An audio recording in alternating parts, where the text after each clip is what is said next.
Hi there, sociologists. Another online lesson for you here. This at the top of the screen is not today's title. We're actually going to start this lesson by recapping your last lesson on Merton and strain theory.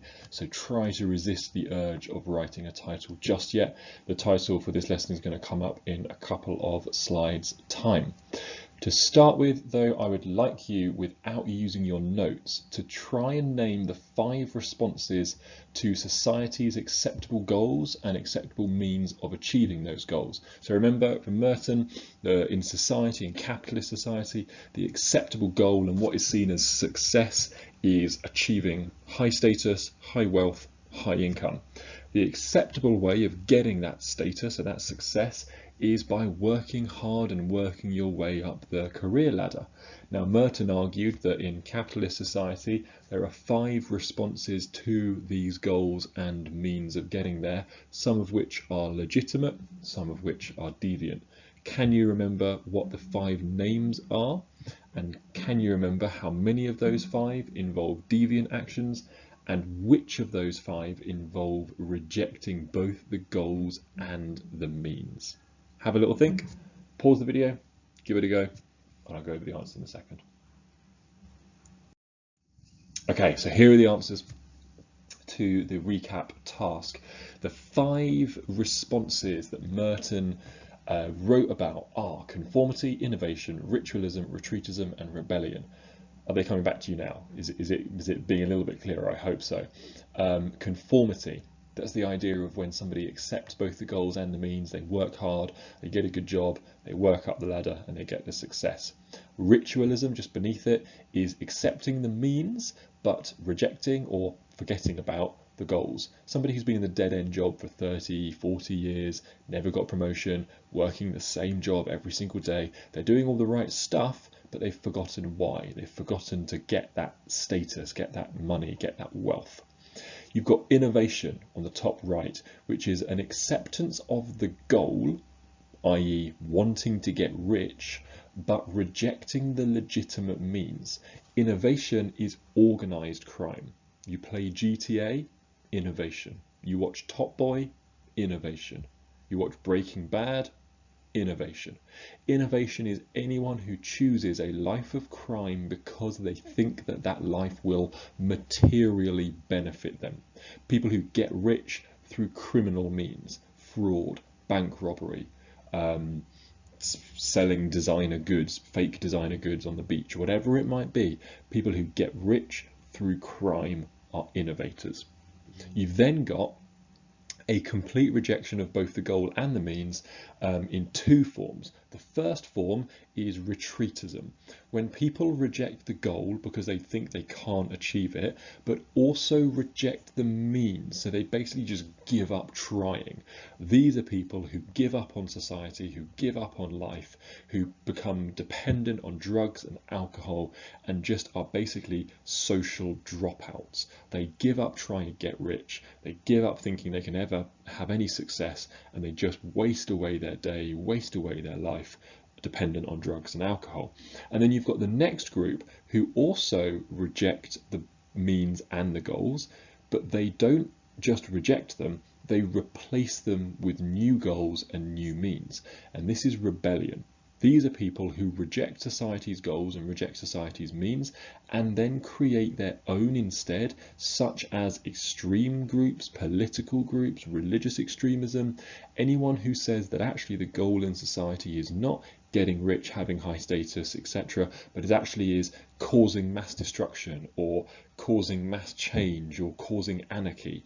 And that's their new goal, and their means of getting that goal go against the legitimate means in society, such as acts of terror, acts of violence, etc., etc.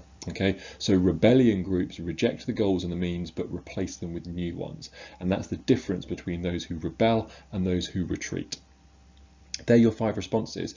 Now we're going to quickly criticize Merton before we move forwards to looking at our new study. So I asked you a few weeks ago to take part in a self-report study. you remember that we looked at how people record crime. Before we looked at the explanations for crime, we looked at the 3 different ways of recording it, and that was by using statistics and using self-report studies and using victim surveys. Now, one of the things that we talked about when it comes to statistics, I can't say that word, is that they are often quite invalid. Only 4 out of 10 violent crimes ever get reported to the police. It's 4 out of 10. That means 6 out of 10, 60% of violent crimes do not get reported to the police. Of those that get reported, not even all of them get recorded as crimes, and of those that get recorded, even less get followed up and lead to arrest and prosecution. Do you remember 1.5% of all violent crimes end up in an actual jail sentence? 1.5%. So we're looking at the dark figure of crime. This is the figure of crime which sociologists don't really know about, that the government doesn't really know about. It's not mentioned in statistics. And so as a way of trying to uncover the dark figure of crime, as a way of trying to understand what crime is actually going on rather than just that's recorded, sociologists often send out what we call self-report studies. And these are when you get an anonymous survey, so you've not got to put your name down, and you are going to confess to anything that you have and haven't done. So this is your chance to say, judgment-free, you can't get caught for this, but just telling the truth about what you have and haven't done. And I sent out a self-report study to you, and 15 of you responded, which tells me already that the remainder of you didn't want to take part, which tells me quite a lot. Okay, it tells me that self-report studies are really difficult to get a response rate from, because asking people to confess to crimes is never an easy thing to do. Okay, so of the 15 responses, here is the data that we got, and I'm going to use this data to criticize Merton and his strain theory. First of all, 20% of you said that you have ridden a bicycle without lights after dark in the last 3 years. Now, I don't know who those 20% were, but that's a fair chunk. 10% of you, or maybe a little bit more, 13%, have driven a car under the age of 16. A whopping 33% of you have intentionally truanted from school in the past 3 years. Nearly 70% of you have dropped litter in the street in the past 3 years. You terrible humans. 20% of you have shoplifted in the past 3 years. Now, obviously, we didn't ask whether that was a penny sweet or a Lamborghini. Could be either of them. We just don't know. 5% of you, or 7% of you, there's one person basically, has carried a weapon in the past 3 years. And another person, a different person to the last one actually, I didn't know who it was, but respondent number 14 and respondent number 12 has had a fight in public in the last 3 years. So we look at all of these, and we can say that, let's take the one which most of you have done, dropping litter in the streets, a crime which I think we should bring the death penalty back for. Dropping litter in the streets, you don't do that because you're mad at the system. You don't do that because you're innovating and trying to get rich quick. You know, no one dropped a Mars bar packet because they thought they'd become a millionaire. No one dropped a Mars bar packet because they are so despondent with society. They go, oh, what's the point, man? I don't even care anymore. And they're just retreating from it. So they go, oh, what's the point of using bins? There's just no hope. You just did it because either you missed the bin or you're lazy. Basically, are the two reasons why you drop litter in the streets. No one does it for fun. No one does it because they want to get rich. No one does it because they're rebelling against society. What I'm saying is there are some crimes that we commit that don't fit into Merton's responses. There are some actions which don't really make sense in line with Merton's responses. People don't speed in their car because they're going to get rich from it. They don't speed in their car because they're rebelling against society. They don't speed in their car because they're retreating. They do it because it's boring going at 30 miles an hour. I'm not saying that me personally, before I get in trouble for that. That's what I'm saying about other people. Other people who speed in their car do it because they avoid it going 30. I'm going to move on from this. The point is this: Merton's theory doesn't cover all crimes. Not all crimes are as a result of innovation, retreatism, or rebellion. Some crimes are just committed because people are bored, because they're brought up in a certain way. Some people are brought up by their parents where their parents encourage them to fight, which is criminal, right? So they are told that this is a good thing, this is a correct way of doing things, and therefore they're none the wiser. It might be a result of hatred of other people. There's been a rise in hate crimes over the last few years, and we really need to sort that out because that's a big issue. Peer pressure, your mate saying it's going to be funny if you do it, or even opposition to an unjust law. Some of the best actions in human history, Rosa Parks, the suffragettes. Recently, Colin Kaepernick didn't break the law, but certainly broke the values of the NFL, have sparked international change, and human laws have been changed based on people breaking the law. Those who hid Anne Frank in their attic were breaking the law. Those who reported Anne Frank and her family to be killed were keeping the law. Which do you think was the right thing to do? Sometimes breaking the law is a just action. I'm not saying dropping Mars bars is justified, but I am saying saving lives is justified. Some laws are broken for reasons other than Merton's responses.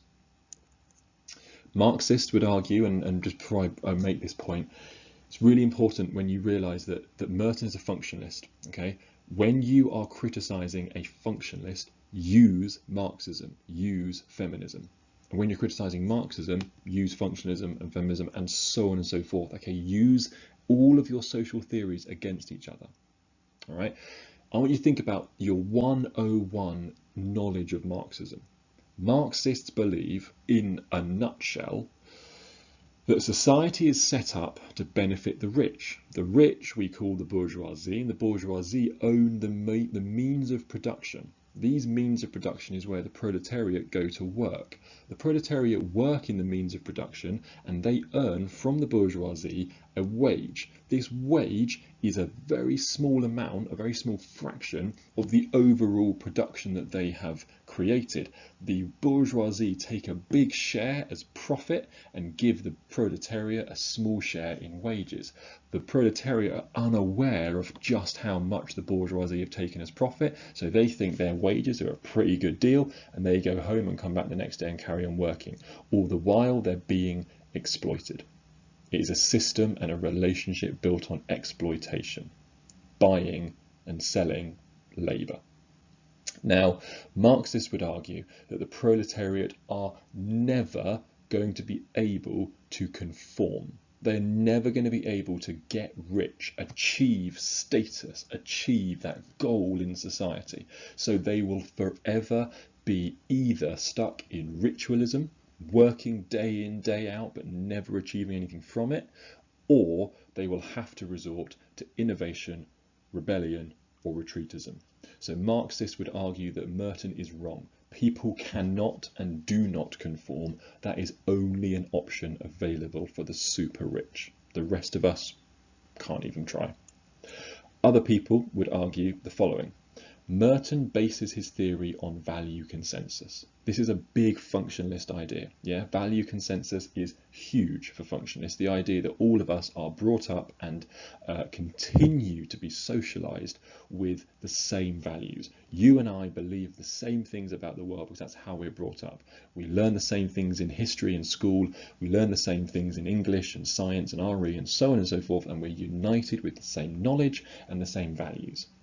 Well, Merton says that the values all of us share are that of wealth, status, and income.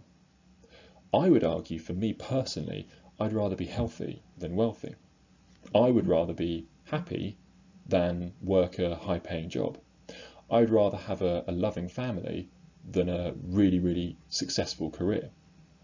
That's why I'm a teacher, because we earn peanuts. But I don't think all of us have the same values, and I don't think that's wrong. So it's not wrong to value health over wealth. It's just different. Some people go after wealth, some go after health. Yeah, of course you can have both, but if we're looking at values, I don't think it's fair to say all of us are united by the same values. There in society is different goals for different people, and just because there's different goals doesn't make those goals deviant. Obviously, it is deviant if your value is causing mass death, death and destruction, but valuing being healthy and happy, that's all right. That's pretty kosher. Okay, so there's our criticisms of Merton. Firstly, not all crimes are committed because of the reasons he stated. Secondly, Marxists argue the proletariat can't conform, therefore Merton's wrong. And thirdly, we haven't all got the same values in society. We're not united by value consensus. We share different values, and that's okay. Okay, here is your title. If you've been spending 15 minutes waiting for a title, you can now write it down. Here it is. Albert Cohen, Delinquent Boys, brackets 1955. That's a good looking title, isn't it? Yeah, lovely. Right, this theory is known as status frustration. It's a good theory, okay? It's a helpful theory. In many ways, it's a little bit of a shame because this theory is written in the 1950s and therefore we're going to try and drag it 70 years into the present. But he still makes some points which we can use and which we can appreciate. Albert Cohen is building on Merton's strain theory. So Big Robbie M came before Albert Cohen. He wrote about strain theory, and then Albert Cohen comes along and goes, yeah, it's good, but I'm going to build on it with this. So he's a functionalist, and he is looking at explaining one thing and one thing only. I like the sociologists who keep it simple and just focus on one topic. He looks at why working class boys are statistically represented higher in crimes such as vandalism, graffiti, and fighting. Okay, so what we're saying here and what we're not saying here is this. We are not saying that working class boys, because they're working class boys, are going to commit vandalism, graffiti, and fighting. We're also not saying that all vandalism, graffiti, and fighting is caused by working class boys. What we are saying is in society, statistically, you are more commonly seeing working class boys committing those crimes than any other social group. Okay, so you are more likely to see a working class boy graffitiing on a wall than you are a middle class girl, for example. Okay, so this is something that Cohen wanted to find out. Why is it a statistical likelihood that there is a correlation between working class boys and crimes which, if you think about it, don't actually benefit you? Like, no one ever benefited materially from, I don't know, spraying their name on a wall. Like, you don't get anything for that. You just look like a wally. So why do we do this? When I say we, I mean not me. I've never done that. I've never written on a wall. But why is it a statistical likelihood that working class boys are more likely to do this than others? This is what Cohen's looking to find out. Now, before we start, I'm going to ask you a couple of questions. I'm fully aware that you can't actually respond, but you could just shout at the screen if you wanted to. What does it feel like to break the rules? All of those of you who said yes that you dropped a crisp packet in the streets, or those of you that rid a bike without lights in the dark, or those of you that had a fight in public, what did that feel like? Does that feel good? Did you feel proud of yourself? Did you get an adrenaline buzz? Because if we're honest with ourselves, you know, let's real talk for a second here. Breaking the rules can be fun, can't it? It can get you a sense of adrenaline. It can get you a sense of achievement, almost, that you managed to do something that you were told you couldn't do. If you don't get found out for it, you feel big and clever, and you know, like you've conned somebody. People do it because it's got a kick. You know, people don't break the rules because it feels bad. Otherwise they wouldn't do it. So breaking the rules must be attractive in some way, shape, or form. And also, this question here of is it easier to break the rules or to follow them? Well, obviously it depends on the rules and the situation and the context, but sometimes for some people it is easier to break rules than it is to follow them. So murder, for example, really easy to follow that rule, like just don't do it. It's a lot more effort to go to the trouble of killing somebody than it is to just not kill them. That's an easy rule to follow. But there are some rules, and I would argue a lot of you guys would say that the rule of don't talk in the classroom is difficult to follow when you've got your mates sitting right next to you. Like, it's easier for you just to turn and go, you're right, to your mate than it is to say nothing at all. Like, it's harder to follow that rule than it is to break it in many ways. So for some people, in some contexts, rule breaking is A, attractive, and B, possible. And that's a dangerous combination when we're looking at Cohen's idea of delinquent boys. And before we move on, the word delinquent means badly behaved, okay, or naughty, whatever you want to call it, okay, rule breaking. So looking at delinquent boys and delinquent subcultures, badly behaved boys and badly behaved groups within society, okay? So I'm going to briefly explain this to you, and you are actually, for this part, you've not got to write anything at all. You can sit back, relax, you can take this out on a walk, like a podcast, but I'm gonna explain it, and then you're going to do some work on it afterwards. Okay, so make sure you're listening. I'm not saying it for fun. Delinquent boys. This is his idea. This is his theory, and this is the process he kind of went through to come up with this thinking. First of all, he makes it really clear that all of us, by a result of primary and secondary socialization, we are all raised with the same norms and values. I mean, he's a functionalist, so of course he loves value consensus. But he makes it really clear that those who commit crimes, i.e. in this case, the higher rates of working class boys committing crimes such as fighting, vandalism and graffiti, they weren't raised to think that's acceptable. 9 times out of 10, parents raise their children to believe that fighting in public is wrong, okay?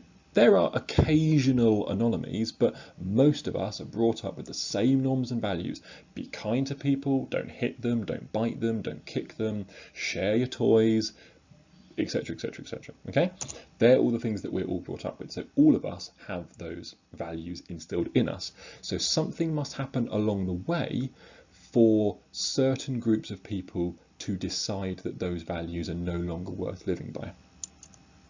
And this is where it comes from, according to Cohen. We know from our topic of education and looking at the cage factors, looking at the class factors, and why we are seeing middle class children, and specifically middle class girls, doing better at school, again, on average, not all the time, than working class children, specifically working class boys. So Halsey, Heath and Ridge have already made the point that middle class children are more likely to stay in school for longer. So they argued that middle class children are 11 times more likely to go to university and 7 times more likely to go to college than working class children. In that case, it was boys. Okay, so middle class boys and working class boys. So they're staying in school for longer.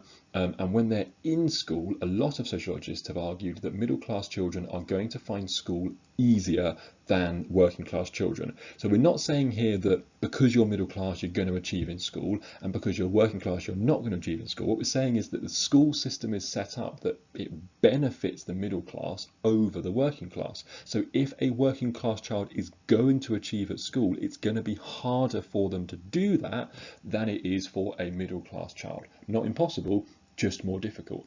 And because it's more difficult for a working class child, it's more frustrating. And that idea of frustration is vital. Okay, Cohen really talks a lot about cultural capital. He says that the way middle class children are raised is they are raised in households which value education highly. The priority is education. Maybe their parents went to university and are now doctors, lawyers, teachers, whatever it might be.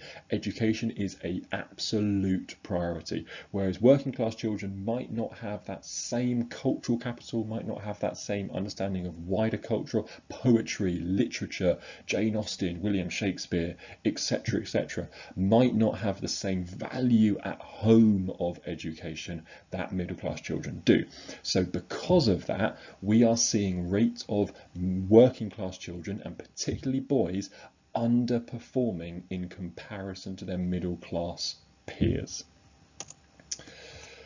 Because working class children on average, and working class boys in this case, on average are finding education harder, this can lead to status frustration. The fact that they are not achieving a high status in school, they look down the room at their middle class peer, and they are getting loads of praise from the teacher. They got a great test result, they've got great homework, their mum has sent them in with, I don't know, cookies for the whole family, whatever it might be, and the working class child who is intelligent and is trying really hard, but just is finding it really, really hard, is getting frustrated that they're not getting noticed as much as their middle class counterpart is. And maybe, just maybe, as we looked at last topic in education with the idea of teacher labelling, maybe, and this idea of Becker and the self-fulfilling prophecy, maybe the middle class child has been viewed by the teacher as the ideal pupil. Remember we looked at that. Becker saw that the middle class children were the ideal pupil and working class children were seen as troublemakers. So the working class child has been told all day by their teacher that their work isn't good enough. They're too scruffy, their handwriting's illegible, their shirt needs to be tucked in. All they're getting is negative, negative, negative, and they're not getting praise and they're not feeling high status. And so they're frustrated. And they see their mates getting great results and they are not. And this can lead to them looking for that validation in other ways. I mean, of course, it's human nature. All of us, if we're honest with ourselves, all of us crave validation. We want someone to turn to us, look us in the eye and tell us we've done a good job. That's why I make such a point of it with all of you in class, telling you how great your work is, how great your class is, how much I enjoy teaching you, because it's what we all need to flourish. We need it. So if we're not getting that, and if you're a working class boy in this case who is finding it harder to get praise from your teacher than your middle class counterpart, you're going to start looking for it elsewhere. You're going to join a group of mates that give you that validation for doing other things, because you've worked out pretty quickly that you're not getting noticed for schoolwork, so you're going to get noticed for other things instead. And this is a really interesting point. The children who make the most trouble in school are not normally the ones who are getting 8s and 9s in their exams, because those children are already feeling fulfilled. It's the children who are struggling with their work, who want attention, recognition, validation elsewhere. And they're the ones who often resort to deviant and criminal behaviour. So these lads, according to Cohen, they flip the norms and values in society. So they were raised with the same values as all of us. So they know what is right and know what is wrong, but they also know that what is wrong, the rule breaking, is easier for them than rule keeping. That goes back to our questions a few slides ago. It is easier for these boys to get validation by breaking the rules than it is by keeping the rules. Because they're not getting noticed for keeping them, they then start breaking them to see if that's going to work, and that gets validation. So they form a delinquent subculture. This delinquent subculture is built on the values of rebellion, which is linking to Merton strain theory. This is a rebellion group, linking to the idea of, in many ways, Willis and the lads, that idea of boys making a group where their mates will give each other respect for breaking the rules. The more you can break the rules, the more respect you get.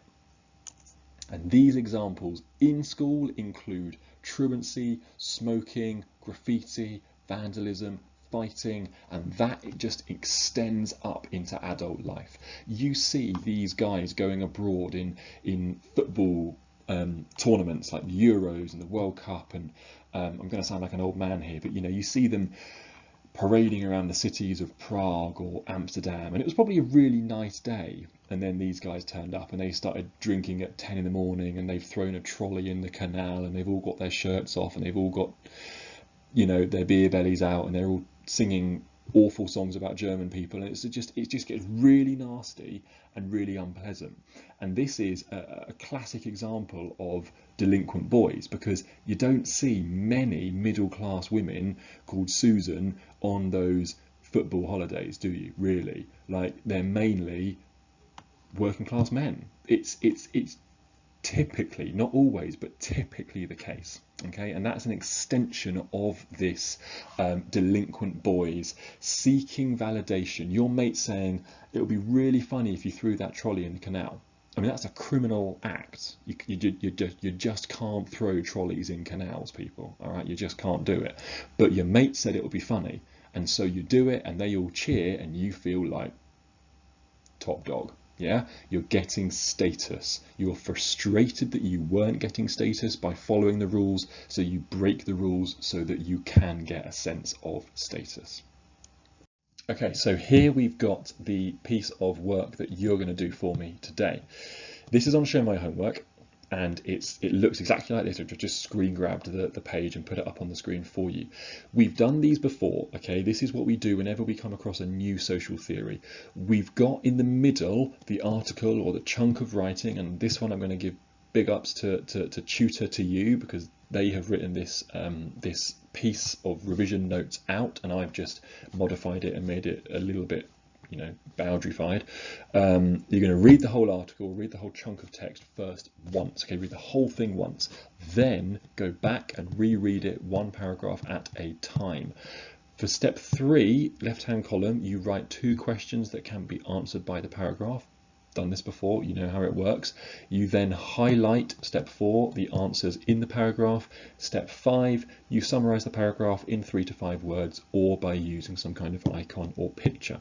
Okay, so if you can see the example I've done, question 1, what perspective is it written from? Answer 1, functionalist. Question 2, who does it study? Answer 2, working class boys. Really simple stuff. Okay, and the summary is explaining working class male crime. Done. All right, so go through the whole piece of text, do all the steps in order, and then send me what you have done for this. Have a nice day.